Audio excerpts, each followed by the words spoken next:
euh, les deux définitions que j'ai relevées.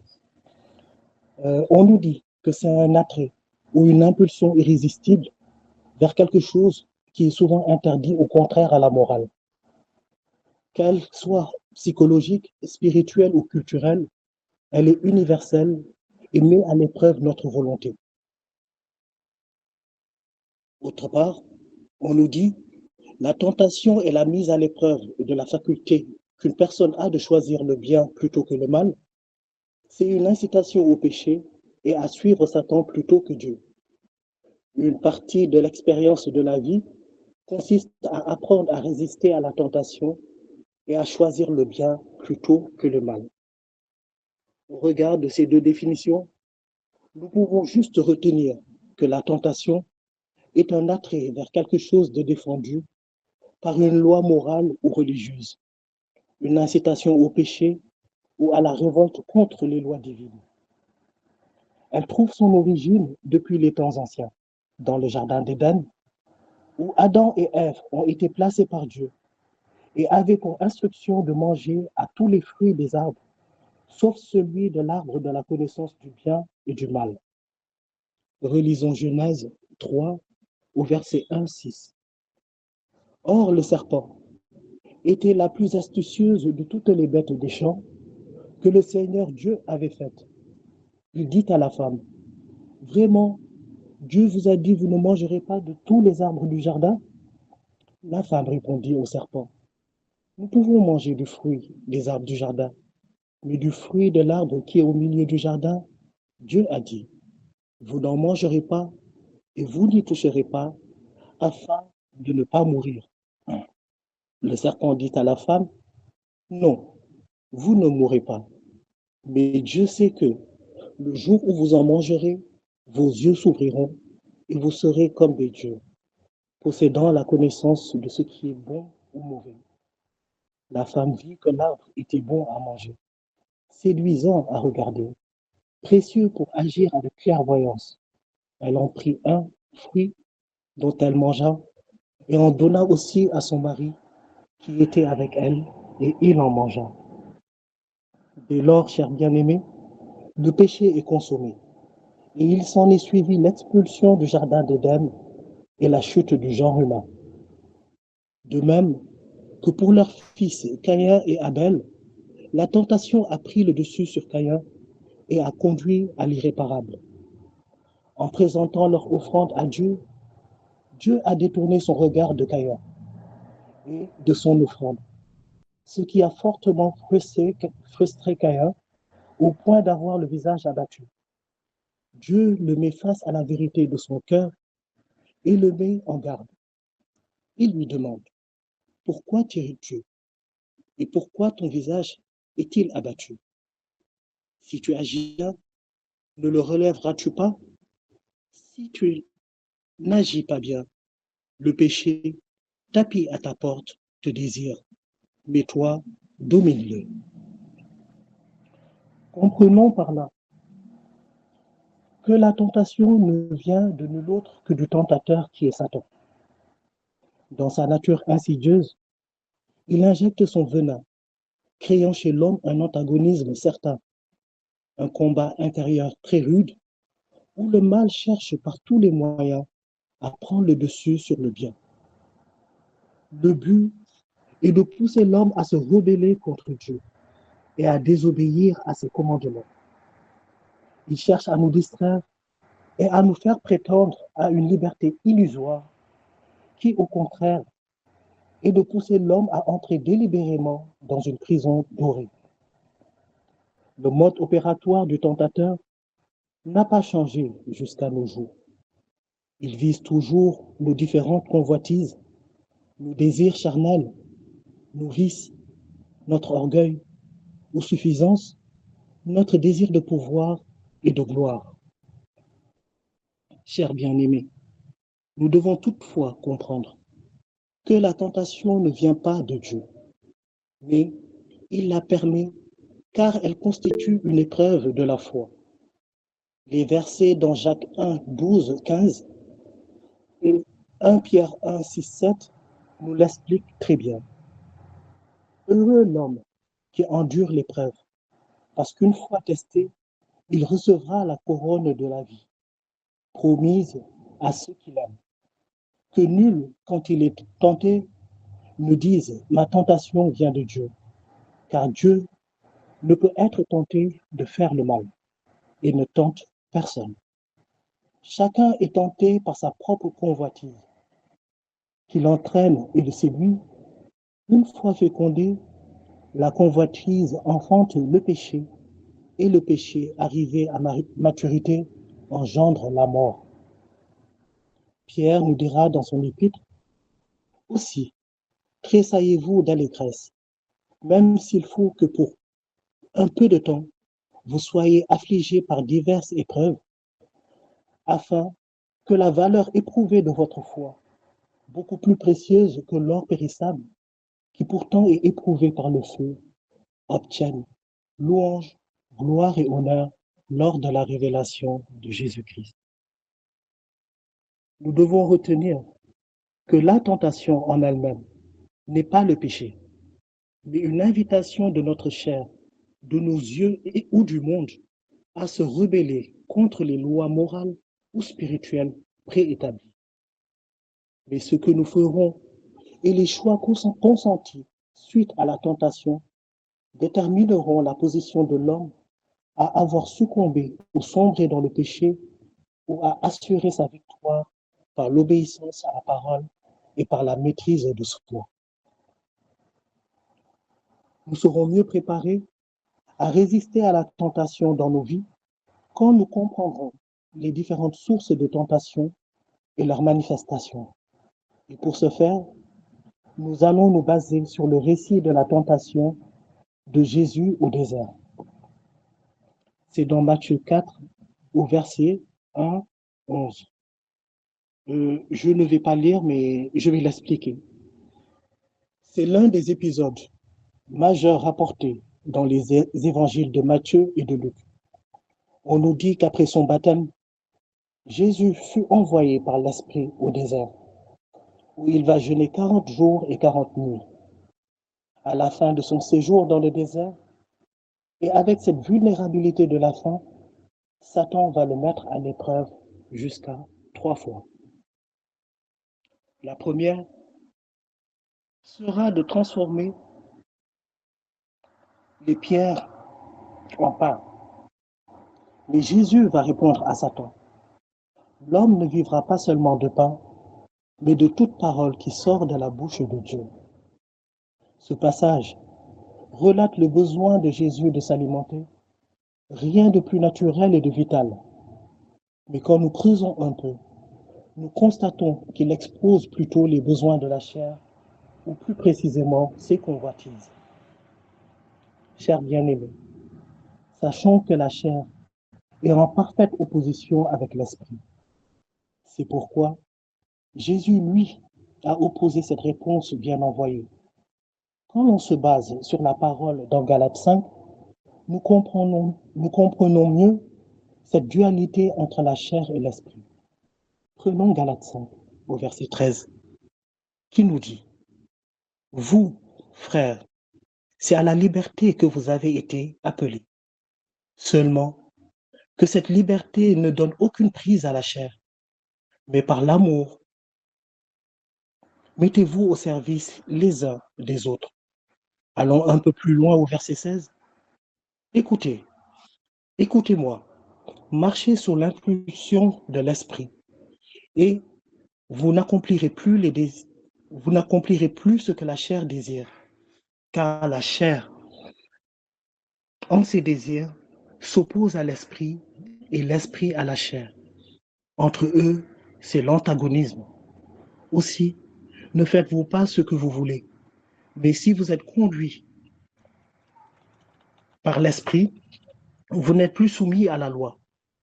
On connaît les œuvres de la chair, libertinage, impureté, débauche, idolâtrie, magie, haine, discorde, jalousie, emportement, rivalité, dissension, faction, envie, beuverie, ripaille et autres choses semblables. Leur auteur je vous en préviens, comme je l'ai déjà dit, n'hériteront pas du royaume de Dieu. Plus loin encore, ceux qui sont en Christ ont crucifié la chair avec ses passions et ses désirs. Si nous vivons par l'Esprit, marchons aussi sous l'impulsion de l'Esprit. Voilà, chers amis, euh, qui est très clair. Marchons selon l'Esprit. Et pour ce faire, Jésus nous demande de veiller et de prier afin que nous tombions pas dans la tentation. L'esprit est bien disposé, mais la chair est faible. Dans la deuxième tentation, Jésus demande à Jésus de se jeter le haut du temple pour être rattrapé par les anges. Il lui répondra, tu ne mettras pas à l'épreuve le Seigneur ton Dieu. Ce passage nous montre que l'ennemi cherche à nous tenter par notre orgueil ou encore la convoitise de la vue. Rappelons-nous que l'orgueil est la racine même du mal et la nature de Satan. C'est ce qui lui a valu d'être expulsé de la présence de Dieu, lui qui était l'ange de lumière. L'orgueil est très souvent associé aux péchés les plus graves, car il nous donne une surestimation de nous-mêmes, nous poussant à nous croire supérieurs et à nous passer de Dieu. Mais Dieu lui-même nous dit qu'il résiste aux orgueilleux. C'est pourquoi il a laissé son peuple Israël errer 40 ans dans le désert. Et comme si Jésus était venu racheter cette errance de 40 ans en 40 jours de jeûne, il nous met en garde de ne tenter Dieu. La Bible nous dira aussi dans Proverbe 3, 5 à 6, confie-toi en l'Éternel de tout ton cœur, ne t'appuie pas sur ta sagesse, reconnais-le dans toutes tes voies et il aplanira tes sentiers. Jésus dira aussi dans Luc 22, 42, Père, si tu voulais éloigner de moi cette coupe, toutefois, que ma volonté ne se fasse pas, mais la tienne. Dans la troisième tentation et dernière, nous voyons Satan demander à Jésus de se prosterner devant lui, afin de recevoir tous les royaumes de la terre en héritage. Jésus lui répondra, tu adoreras le Seigneur ton Dieu et tu le serviras lui seul. Dans ce verset, Jésus nous montre que le diable tentera toujours de nous faire chuter à cause de notre convoitise du monde. Ce désir de pouvoir, de gloire et de reconnaissance nous pousse dans toute forme d'idolâtrie très sournoise. Une recherche effrénée de validation extérieure par les richesses de ce monde, de la position sociale et cet appât du gain qui nous pousse à mettre le matériel et l'argent au-dessus de Dieu et nous conduit à la cupidité et à l'avarice. C'est pourquoi Paul dira dans 1 Corinthiens 10, 14, c'est pourquoi, mes bien-aimés, fuyez l'idolâtrie. Et dans 1 Timothée 6, quant à ceux qui veulent s'enrichir, ils tombent dans le piège de la tentation, dans de multiples désirs insensés et pernicieux, qui plongent les hommes dans la ruine et la perdition. La racine de tous les maux, en effet, c'est l'amour de l'argent. Pour s'y être livrés, certains se sont égarés loin de la foi et se sont transpercés l'âme de tourments multiples. Pour toi, homme de Dieu, fuis ces choses, recherche la justice, la piété, la foi, l'amour, la persévérance, la douceur. Apprenons, chers amis, à mettre Dieu au-dessus de tout et au centre de tout, de n'adorer que lui et lui seul. Après ces différentes tentations, vu que le nouvel Adam, qui est Jésus, avait opposé une résistance farouche, ne laissant aucune chance à l'ennemi, nous dit dans le verset 11 de Matthieu 4, alors le diable le laisse, et voici que les anges s'approchèrent et ils le servaient. Chers bien-aimés, ce récit nous enseigne les 3 méthodes de tentation que l'ennemi utilise pour nous faire tomber. Il attaque directement trois aspects fondamentaux de notre existence que nous partageons tous: la chair, l'orgueil et le monde. Et depuis le Jardin d'Éden, son mode opératoire n'a pas changé. Mais encore, ce texte nous révèle aussi trois terrains de jeu que l'ennemi utilise pour nous disqualifier. Nous devons comprendre que le tentateur attaque généralement à des moments bien précis de notre existence. D'abord, il est très présent dans nos moments de vulnérabilité, c'est-à-dire de tristesse, de colère, d'amertume, de manque, de peur, d'ivresse, de débauche sexuelle, de maladie, etc. C'est dans ces périodes que très souvent Satan injecte en nous son poison de rumination, de pensées négatives, de culpabilité et de dégoût. Ensuite, nous entrons dans une phase où l'on boit du noir. Nous alimentons ces pensées négatives qui nous viennent à l'esprit avec des discours intérieurs, au point de se jouer des films et des scénarios plus dangereux les uns que les autres. Ce terrain de jeu très propice pour l'ennemi et notre manque de discernement nous font souvent faire des choix ou poser des actes désastreux que nous regrettons par la suite. Mais comme Dieu a dit à Caïn, si tu n'agis pas bien, le péché tapis à ta porte te désire, mais toi, domine-le.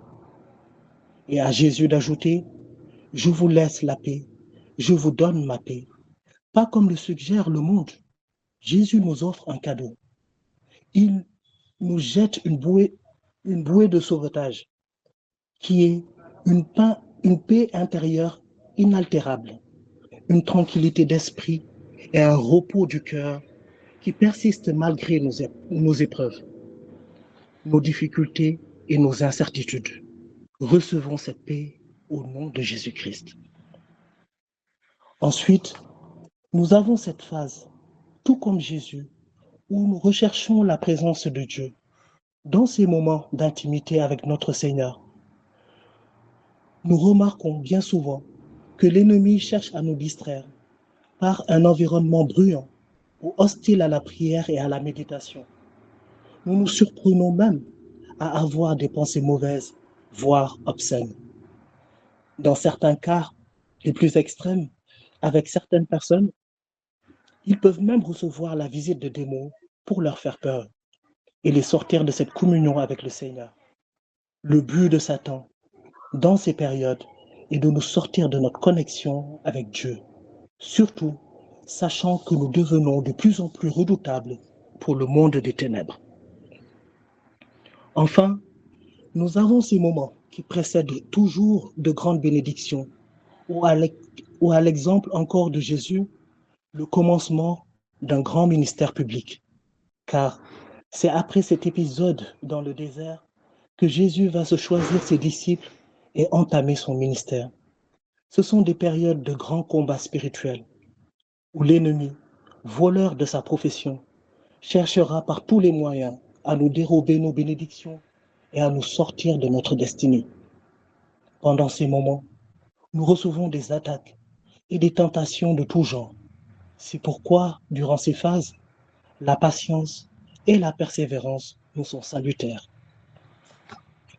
Ce récit du passage de Jésus dans le désert est très édifiant, car il met en lumière les stratégies de l'ennemi pour nous faire chuter. Mais la bonne nouvelle, c'est que nous ne sommes pas seuls dans ce combat. Dieu est présent en toutes circonstances et il nous assure sa fidélité.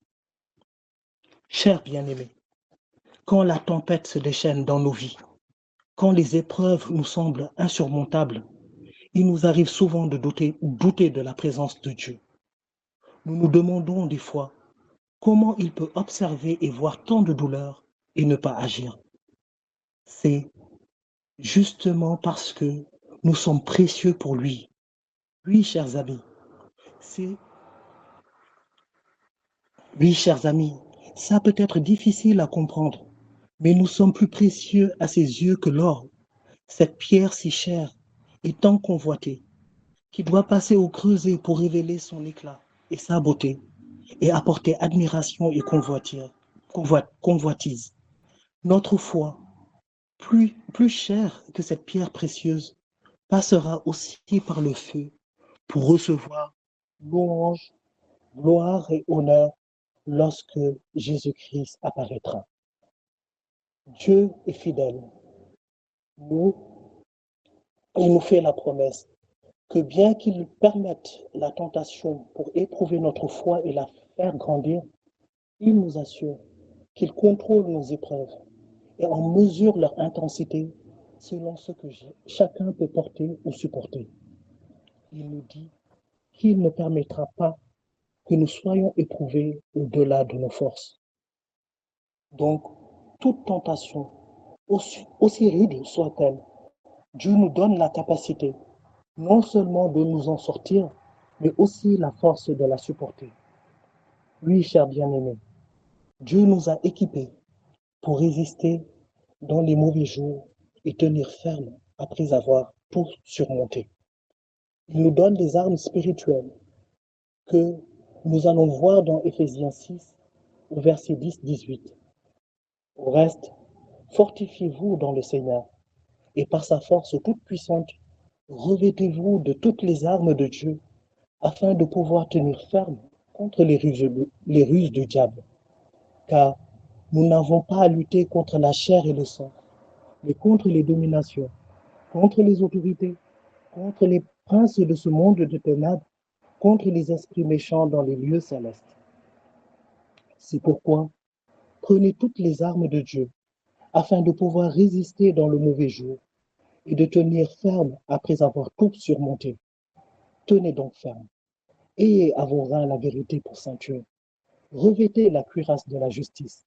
Mettez pour chaussure à vos pieds le zèle que donne l'évangile de paix. Prenez par-dessus tout cela le bouclier de la foi, avec lequel vous pourrez éteindre tous les traits enflammés du malin. Prenez le casque du salut et l'épée de l'esprit, qui est la parole de Dieu.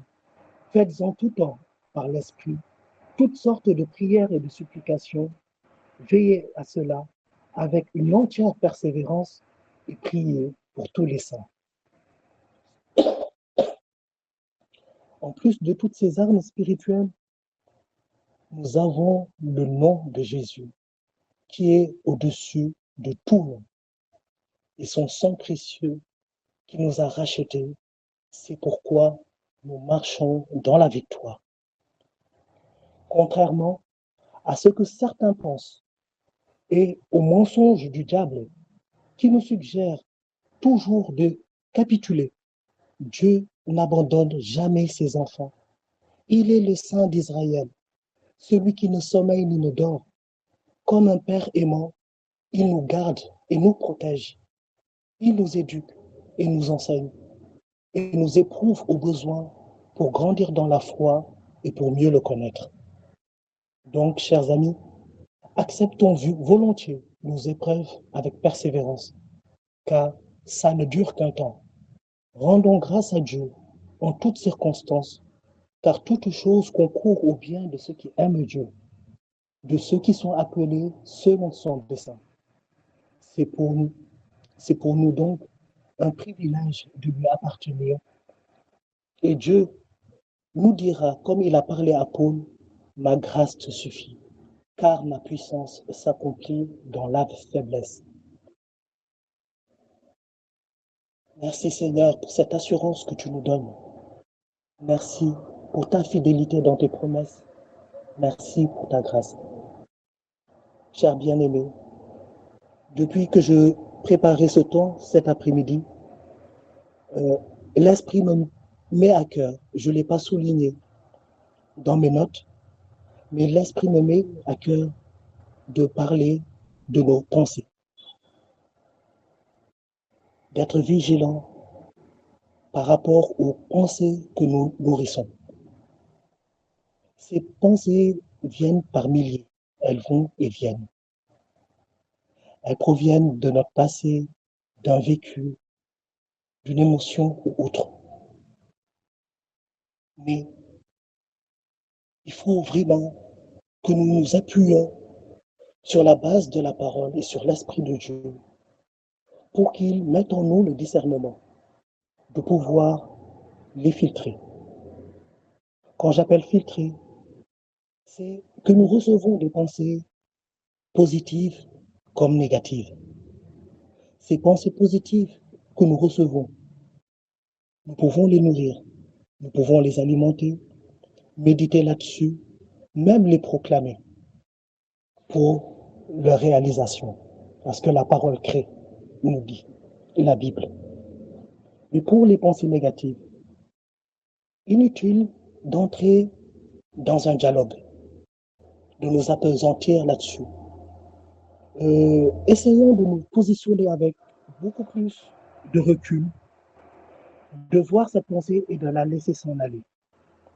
Parce que nourrir la pensée est très facile. Il suffit d'essayer de chercher à la comprendre pour qu'elle demeure, pour qu'elle s'assoive. Donc, prenons du recul par rapport aux pensées négatives et essayons de les laisser partir. Vraiment, c'est ce que l'esprit m'a mis à cœur de parler de la pensée. Parce que tout vient de là. Ces pensées que nous nourrissons. Nous commençons à entrer dans des dialogues internes. Quelquefois, il nous arrive même de jouer au plus malin. Oui, de nous dire non, c'est juste une pensée, de l'alimenter, de la nourrir. Et plus nous passons du temps avec ces pensées, plus elles deviennent nôtres. Et là, il nous arrive même d'entrer dans un dialogue avec l'ennemi, avec Satan, au point de nous dire, il n'y a pas de souci. Là, le désir est plus fort que moi. Je vais me laisser aller et puis j'irai me confesser. C'est une grave erreur. C'est une lourde erreur. Et nous pouvons y remédier en filtrant nos pensées. Parce que dans la Bible, il nous est dit de fuir l'impudicité. Certes, Dieu nous a donné des armes spirituelles pour combattre et tenir ferme lors des mauvais jours, mais il nous demande également de fuir certains péchés. Et même, et dans cette même Bible, on nous dit que si ton œil est pour toi une occasion de chute, coupe-la et laisse-la. C'est une manière de nous dire, fuis toutes ces choses que tu regardes et qui peuvent occasionner ta chute. Aujourd'hui, nous sommes dans un monde où le mal est légalisé. Donc, nous voyons tout dans les réseaux sociaux, dans les médias. Même les vices, aujourd'hui, sont normalisés. N'entrons pas dans ce mensonge du diable. Même en amitié, la bergère nous le répète très souvent. Quand nous nous rendons compte que nous sommes dans une amitié toxique qui nous tire vers le bas, au lieu de nous faire grandir, osons fuir cette amitié. Quittons cette amitié. C'est ce que j'avais à vous dire. Je bénis encore le Seigneur et au pied de son trône, je lui rends toute la gloire, car à lui le règne, la puissance et la gloire de toute éternité. Et c'est dans le nom de Jésus que nous avons prié et que nous avons partagé. Amen, amen, amen.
Alléluia, merci Seigneur.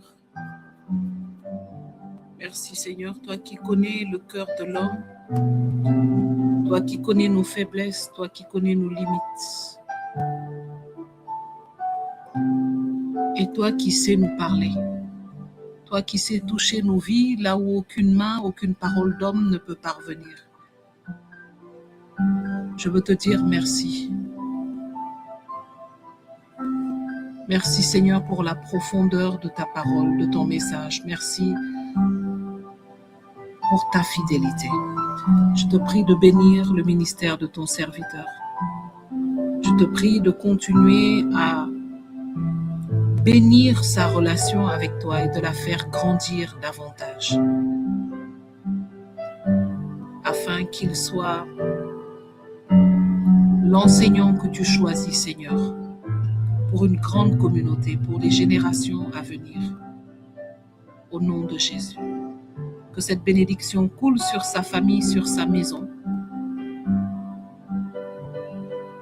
afin que l'ennemi ne puisse, Seigneur, en rien attaquer son témoignage, jusque dans sa descendance, au nom de Jésus-Christ. Le message d'aujourd'hui n'était pas un message facile, je le sais. La tentation. On n'en parle pas pour plusieurs raisons. Mais qui n'est pas tenté? Qui peut dire qu'il passe toute une vie sans être tenté? On est tenté par beaucoup de choses. Souvent, les gens limitent ou alors ils minimisent quand on parle de tentation. Ils pensent que quand on parle de tentation, on ne parle que de péché sexuel. Combien de fois on n'a pas été tenté de nous venger, de calomnier? Combien de fois on n'a pas été tenté? La paresse nous tente. Parfois, on a un travail à faire. On sait qu'on doit le faire. On sait que c'est notre devoir. On sait que c'est notre... Dieu s'attend à ce qu'on le fasse. Mais on est paresseux. Et Alain l'a bien expliqué. La définition qu'il a donnée au début, c'est vraiment ça. On hésite, on se dit, je vais le faire plus tard. Et certaines personnes ont vu leur vie retardée par beaucoup de choses. Parce qu'ils sont tout le temps tentés.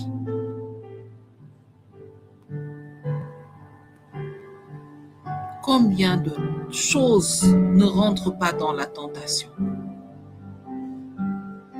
Et certaines personnes appellent la tentation une attaque du diable ou l'appellent un démon, comme le disait Michael Lebeau dans son enseignement sur la sanctification.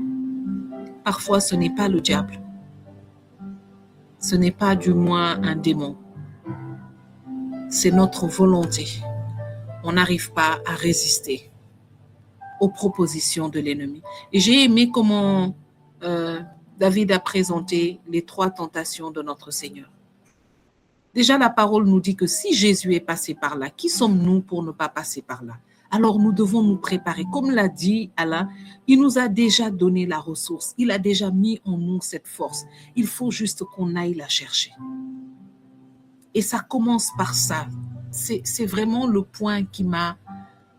Pour moi, c'était le point par lequel il faut finir. Évaluer nos pensées. Faire attention à nos pensées. Et comme l'a dit Alain exactement, souvent c'est ça le problème. On dit, bon, j'y ai pensé vaguement.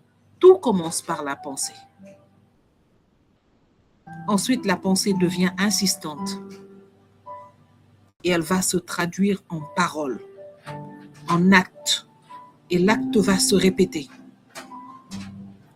Et va commencer par devenir une habitude. Et l'habitude va finalement petit à petit changer notre personnalité. Ce soir, vraiment, nous allons prier et demander à Dieu de nous bénir parce que sa promesse est puissante. La promesse que le Seigneur nous a faite aujourd'hui, c'est que Il a mis en nous les ressources afin que nous puissions résister à la tentation.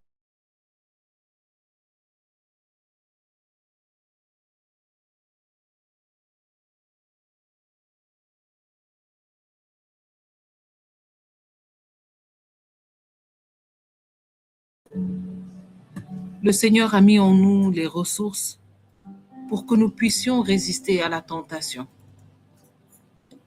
Et ce soir, il vient simplement nous assurer que il a mis en toi cette force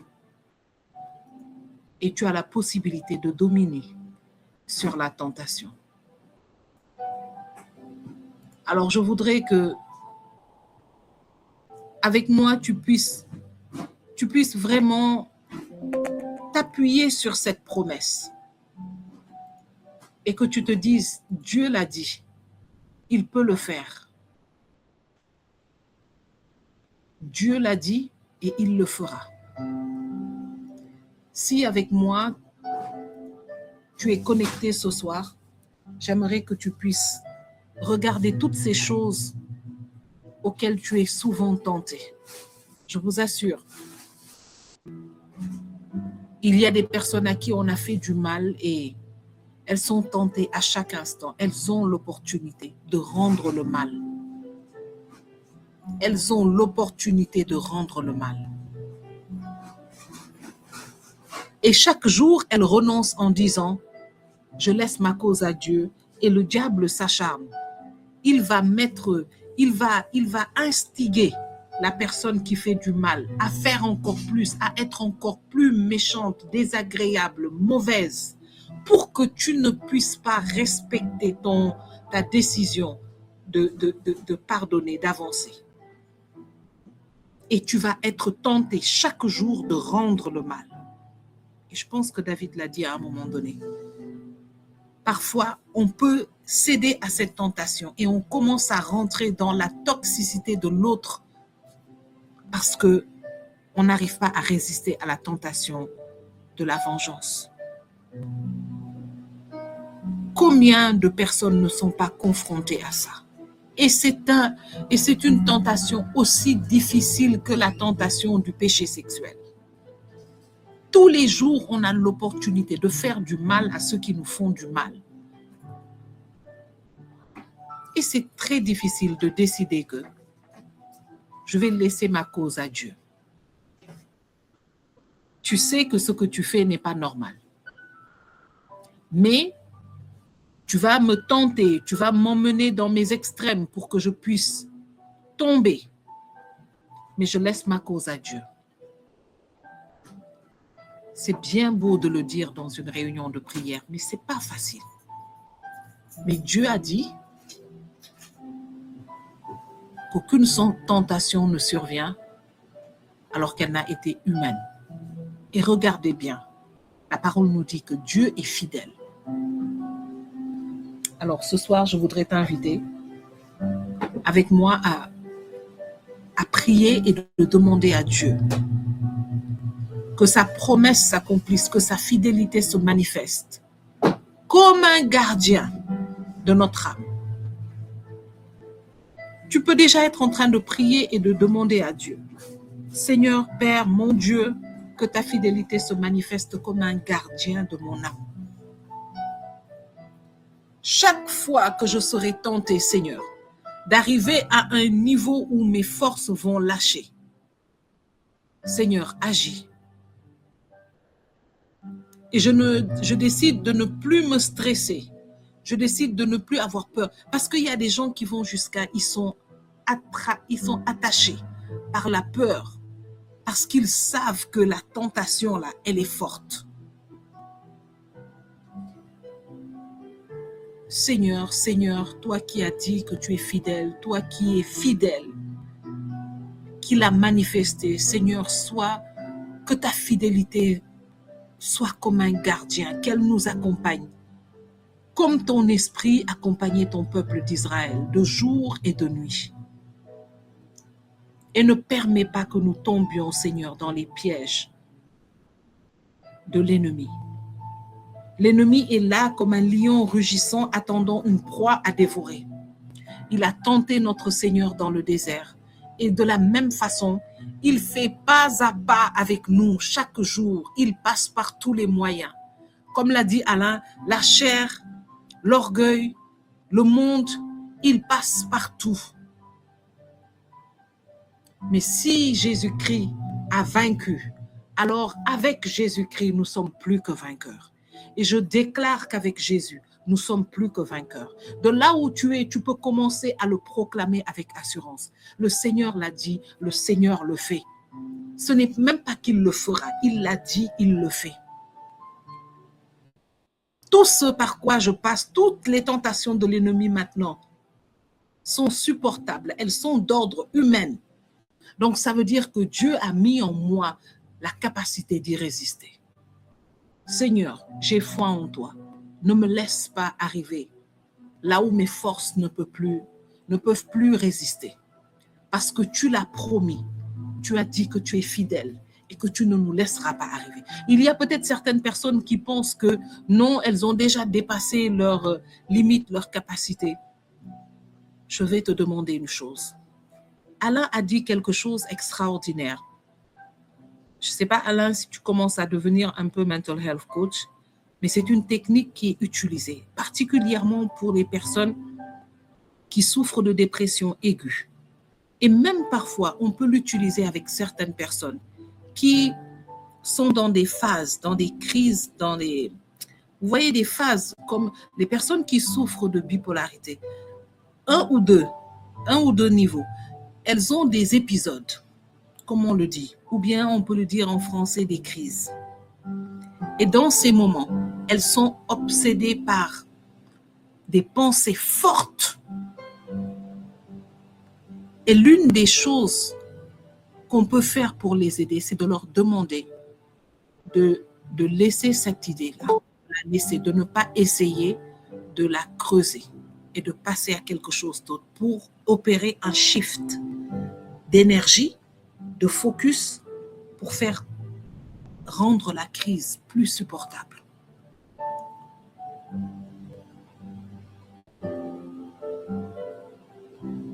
Quel que soit ce que tu as traversé jusqu'à présent. Parce que certaines personnes souffrent du fait qu'elles se disent « ça m'est déjà arrivé la dernière fois, j'ai prié tout ça et après ça est encore arrivé ». Laisse tout ce qui s'est passé avant. Aujourd'hui, appuie-toi sur la promesse de Dieu. Et dis-toi, j'ai la capacité de résister. Dieu ne m'abandonnera pas. Il le dit, il le fait. Je suis plus que vainqueur par Jésus, parce qu'il m'aime. Je suis plus que vainqueur par Jésus et je peux le faire. Et laisse la pensée de je vais probablement tomber dans ce péché, je vais probablement refaire. Laisse ça là et fais autre chose. Pense à, dis autre chose, shift, passe carrément à autre chose, shift et dis, par exemple, je ne le ferai pas, je résiste à ça parce que je suis une personne. Et commence à prendre une autre pensée. Par exemple, une pensée que tu réussis à ça aujourd'hui. C'est aujourd'hui que tu y parviens. Dieu est fidèle. Et si tu as expérimenté la fidélité de Dieu, même si ce n'est pas dans la tentation, mais seulement un pouce ou un cœur pour encourager quelqu'un aujourd'hui à marcher dans cette promesse. Et le Seigneur agira pour la gloire de son nom. Père, nous voulons te dire merci pour ce temps. Nous voulons te rendre grâce, Seigneur. Nous voulons te célébrer pour ta bonté, pour ta fidélité. Parce que tu veilles sur nous. Et ce soir, cette promesse que tu nous donnes de méditer encore, c'est parce que tu veilles sur nous. Tu viens nous dire, je sais ce que tu combats. Mais je suis avec toi. Je te soutiens de ma droite puissante et je ne te laisserai pas. Peu importe combien de fois tu as échoué, ce soir, je te rappelle ma promesse. Tu as la capacité. Tu as ce potentiel et je suis là. Ma fidélité t'accompagne. Seigneur, merci. Merci pour ta fidélité. Merci pour ton amour pour chacun d'entre nous. Père, que ta force maintenant nous remplisse. Qu'elle remplisse nos cœurs, nos âmes, nos esprits. Qu'elle remplisse les personnes pour qui nous sommes en train de prier en ce moment. Parce que certaines personnes sont en train peut-être de prier pour des personnes autour d'elles qui ont cédé plusieurs fois à des tentations, qui ont peut-être emmené, qui ont fait du mal aux gens autour d'eux. Alors Seigneur, ce soir, déploie ta puissance sur ces personnes pour qui nous prions. Déploie ta puissance sur nos vies, dans nos maisons, dans notre environnement. Père, règne par le nom de Jésus-Christ de Nazareth, de ta présence qui détruit et qui expose la tentation, le piège de l'ennemi. Que quelqu'un soit en train de dire, Père, Papa, j'ai confiance en toi. J'ai confiance en toi. Je m'appuie sur toi et je m'attends à ta fidélité. C'est au nom de Jésus que nous nous sommes réunis et nous voulons sceller dans le sang de Jésus cette promesse sur nos vies. Nous voulons sceller dans le sang de Jésus ce temps de prière et tout ce que nous avons reçu de la part du Seigneur. Et rendre à Dieu toute la gloire parce qu'il mérite la gloire, l'honneur, la puissance, l'adoration, l'acclamation pour des siècles sans fin. Merci Seigneur pour nos vies, merci pour la vie de chacun de tes serviteurs connectés ce soir.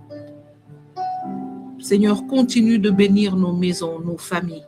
Continue de bénir notre marche avec toi. Continue Seigneur de nous répondre quand nous t'appelons. Continue Seigneur de faire du bien à nos cœurs parce que c'est de toi que nous avons besoin. Seigneur, si tu nous laisses, nous n'avons aucune capacité, aucune possibilité. Alors Seigneur, sois notre arme, sois notre assurance. Et nous savons que nous serons plus que vainqueurs. Que le nom du Seigneur soit béni. Qu'il vous bénisse, qu'il bénisse nos maisons, nos familles. Et nous nous disons à jeudi prochain par la grâce de Dieu. D'ici là, prions les uns pour les autres. Prions pour tous ceux qui sont confrontés à des tentations constantes. Le Seigneur est notre force. Soyez bénis et nous nous disons à jeudi prochain par la grâce de Dieu. Ils ont oublié que Jésus est de mon côté.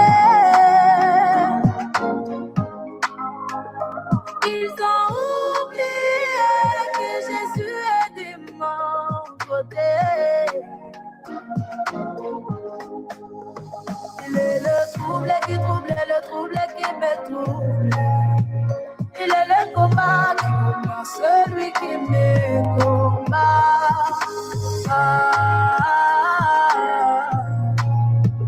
Que ne appui na mai, tango noso.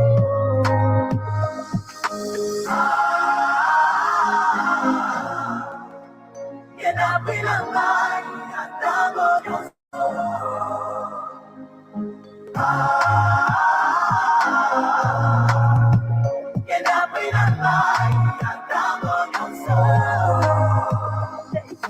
Jésus mon seul ami, que je prends comme appui, et même dans les épreuves, il est mon seul secours. Yende sait qu'elle est nangai. Ils ont décidé de m'effacer. Jesus said non, j'ai triomphé. Et même dans le complot, comme on a incité, il est le trouble qui trouble, les troubles qui me troublent. Il est le combat qui combat, celui qui me combat.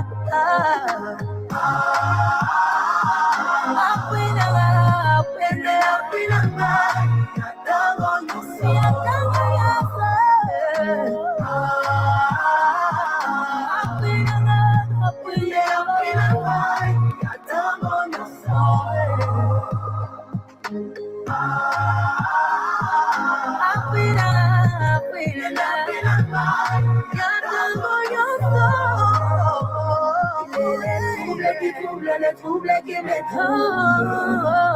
Il est le combat, celui qui me combat.